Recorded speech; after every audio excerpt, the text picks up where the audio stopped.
જૂનાગઢ જિલ્લાની વિસાવદર વિધાનસભાની by election માટે સેન્સની પ્રક્રિયા હાથ ધરાવવાની છે.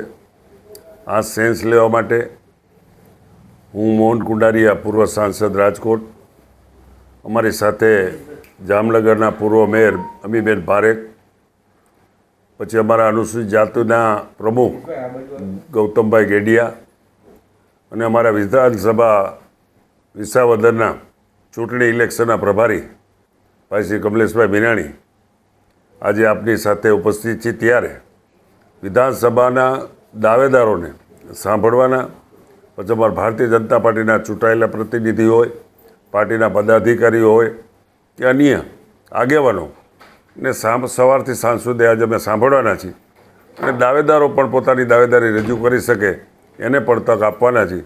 તો ભારતીય જનતા પાર્ટી પ્રદેશના અધ્યક્ષના માધ્યમથી અમારી જે નિયુક્ત કરી છે એટલા માટે આજે અમે જૂનાગઢ કમલમ ખાતે આવ્યા છીએ અને પ્રક્રિયા અમારી સાંજ સુધી ચાલશે. પ્રક્રિયા પૂર્ણ થયા પછી જે નામો આવશે પ્રદેશ પાર્લામેન્ટરી બોર્ડમાં મોકલવામાં આવશે.